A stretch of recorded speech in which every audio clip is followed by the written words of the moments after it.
নমস্কার বন্ধুরা, আপনারা কেমন আছেন? আশা করি ভালো আছেন। সামনেই হচ্ছে কালী পুজো, আর কালী পুজোর মানেই হচ্ছে বারাসাত। বারাসাতে কী কী কালী পুজো হয়েছে, কোথায় কোথায় ভালো ভালো প্যান্ডেল হয়েছে, সব ডিটেলস নিয়ে আমি একটি গুগল ম্যাপে মাধ্যমে আপনাদের দেখাতে চলেছি। আপনাদের এই গুগল ম্যাপ দেখে গেলে আশা করি পুরো ডিটেলসটা পেয়ে যাবেন।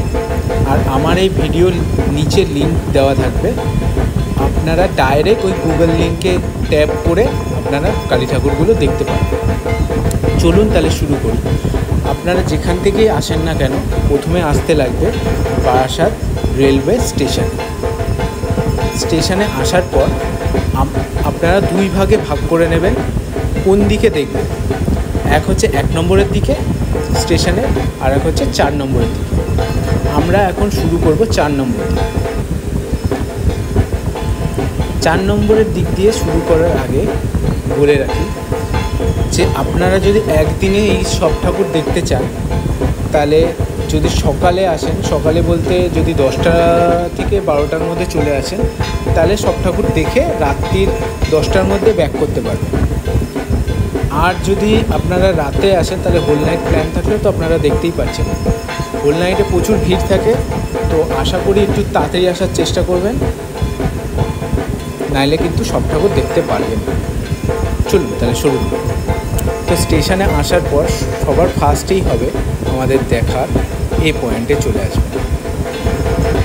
এ পয়েন্টে রয়েছে কেএনসি রেজিমেন্ট। এই কালী পুজোটি কিন্তু খুব ভালো করে, এই বছরও খুব ভালো করেছে প্যান্ডেলটি শোনা যাচ্ছে নাকি মুভিং প্যান্ডেল হবে, মানে ভেতরের কারুকার্য যা থাকবে সব নাকি ঘূর্ণমান হবে, মানে ঘুরবে।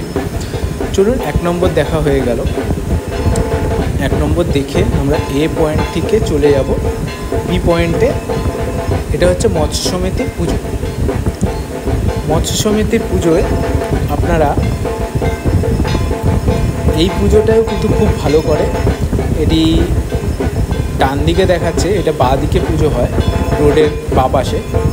তো এই পুজোটি দেখার পর আপনারা চলে আসবেন টাকি রোডে চলে আসবেন। টাকি রোডে এসে আপনারা চলে আসবেন সি পয়েন্টে। একদম রোডের ওপরেই পুজো হয়, শতদল সংঘ।